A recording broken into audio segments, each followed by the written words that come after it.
SAA's interim CFO, Dion Fredericks, is slamming claims that labour unions were not notified of the airline's restructuring plans. The National Union of Metal Workers and the South African Cabin Crew Association has issued a joint statement saying no consultation process took place. The airline insists there were two meetings which the unions failed to attend. Rupiwa Madzena is following the story for us. She joins us now live. So, Rupiwa, how much is this cutting of jobs actually going to save SAA?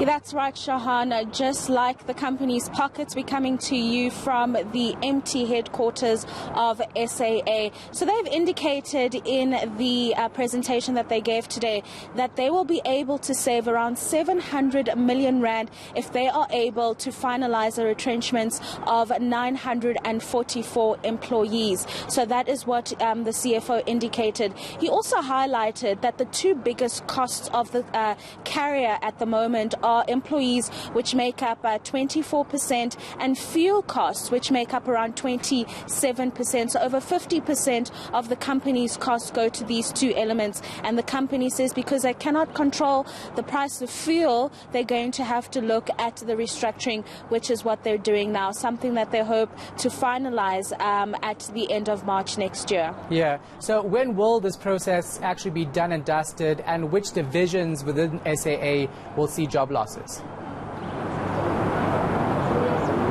So the head of HR indicated that the entire organization, all SAA employees are going to be affected by the restructuring, Shahan.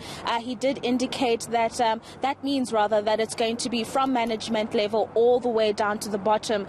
Although what I thought was interesting, he did highlight that some departments or some levels are going to be more affected than others. So that's quite interesting. You can use your imagination as to who are the most going to be affected there.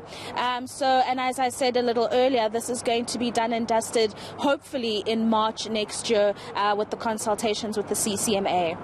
And then, of course, the carrier says it did call a meeting about the restructuring yesterday, but unions didn't attend.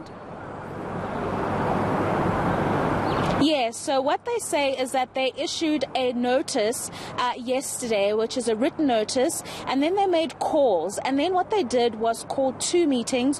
One meeting was to discuss the wage negotiations, which are underway. And then another meeting was to discuss what they've called organizational design, which is part of their 5-year strategy to reorganize the organization to save costs. And this is where the details of the restructuring were discussed. The problem here, though, Shahan, is that none of the unions actually attended, and we've actually got the CEO to indicate what happened yesterday. Organised labour claim that SAA has not engaged in a consultative process. However, this is not correct, and SAA management's full intention is to respect and engage in a full consultative process. We recognise this is our duty as a responsible employer. All right, important to point out that Dion Fredericks is the interim CFO. That was Rupiwa Madzena.